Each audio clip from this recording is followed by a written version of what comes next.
आप सही भक्तों को राधे राधे। तो आज हम सही भक्तों के लिए इस वीडियो के माध्यम से, इस चैनल के माध्यम से एक ऐसा महाप्रभु बताने वाले हैं। यदि बार बार आपके धन में हानि हो रही है, बार बार आपका पैसा डूब रहा है, बार बार आप कर्जे के नीचे दब जाते हैं, आप कर्जे से मुक्त नहीं हो पाते, बार बार आपके कारोबार व्यापार में हानि हो रही है, आप रात दिन एक करते, खून पसीना बहाते, लेकिन कहीं से किसी प्रकार को आपको लाभ नहीं हो रहा।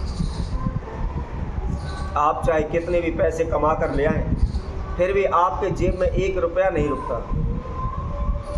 सारा पैसा पानी की तरह बह जाता है।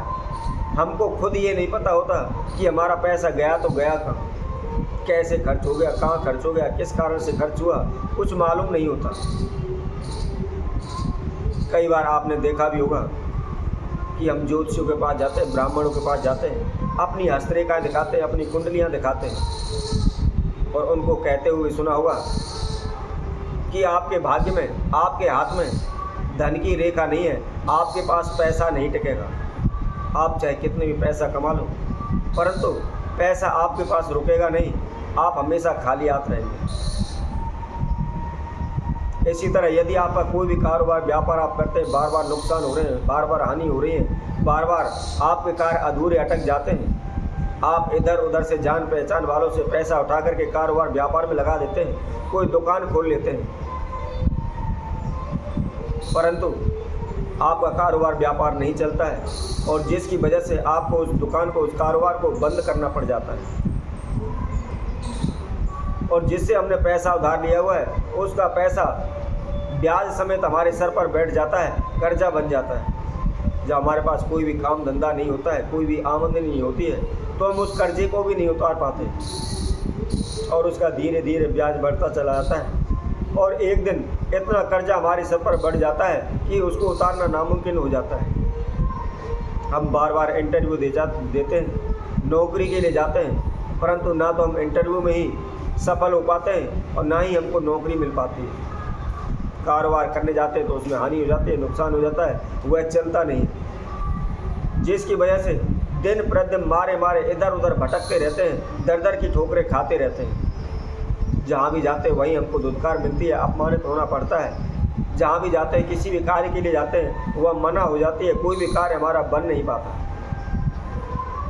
ऐसे में आप ब्राह्मण ज्योतिषियों के पास भी जाते हैं, भगत सियानों के पास भी जाते हैं, आप उनके द्वारा बताए गए अनेकों प्रकार के तंत्र मंत्र भी करते हैं, उन्हें टोटके भी करते हैं, लेकिन फिर भी कोई भी आपको लाभ नहीं होता। कहीं से कोई भी आशा या उम्मीद आपको नज़र नहीं आती है।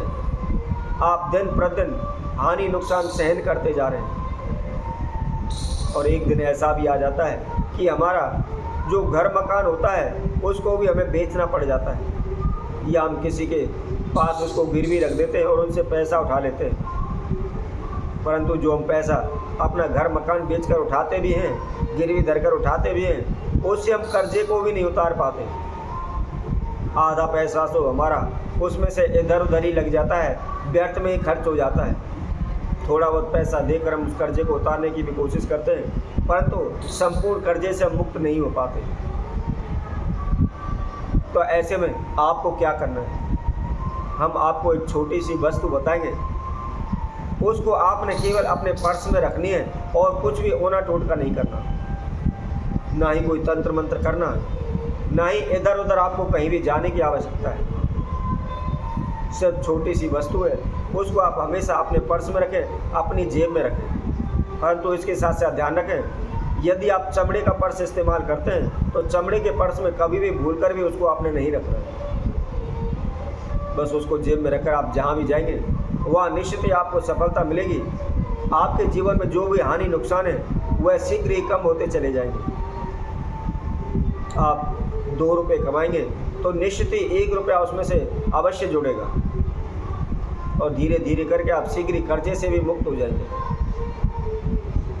तो कौन सी वह वस्तु है, किस तरीके से रखनी है, क्या उसकी विधि है, इसकी जानकारी के लिए आप हमारी इस वीडियो को संपूर्ण सुनें, आखिर तक हमारे साथ बने रहें। और जिस किसी भक्तजन ने हमारे चैनल को भी सब्सक्राइब नहीं किया है वह सब्सक्राइब करें, लाइक करें, कमेंट बॉक्स में जाकर के राधे राधे अवश्य लिखें। तो क्या करना है, आपने किसी भी सुनार के पास जाना है और उस सुनार पर से एक चांदी का बेलपत्र आता है, जैसे बेलपत्र में 3 पत्ते होते हैं, उसी तरीके का आप सुनार से एक चांदी का बेलपत्र ले आए और संडे के दिन, रविवार के दिन संध्या के समय थोड़ा सा कच्चा दूध लेकर के उस कच्चे दूध के अंदर उसको डाल दें। अगले दिन सोमवार की सुबह उठें, प्रदोष काल में उस दूध को लेकर आप किसी भी मंदिर में चले जाएं। वहाँ जाकर के उस बेलपत्र को आप शिवलिंग को अर्पित कर दें। अर्पित करने के बाद जो भी आपने कच्चा दूध लिया हुआ है, उस कच्चे दूध को आप शिवलिंग पर चढ़ाएं। चढ़ाते समय ओम त्र्यंबकेश्वराय नमः इस मंत्र का आपने जाप करना है। दूध चढ़ाने के बाद आप घी का दीपक शिवलिंग के समक्ष आप जला लें और वहाँ बैठ कर के ओम त्र्यंबकेश्वराय नमः इस मंत्र का आपने 108 बार जाप करना है। जाप करने के बाद जो आपने बेलपत्र शिव जी पर चढ़ाया हुआ था, जो चांदी का बेलपत्र था, उसको आप ले लें। उसको लेने के बाद थोड़े से जल में उसको साफ कर लें। साफ करने के बाद थोड़ा सा केसर और उसके साथ में थोड़ी सी हल्दी, इन दोनों चीज़ों को आप मिक्स कर लें।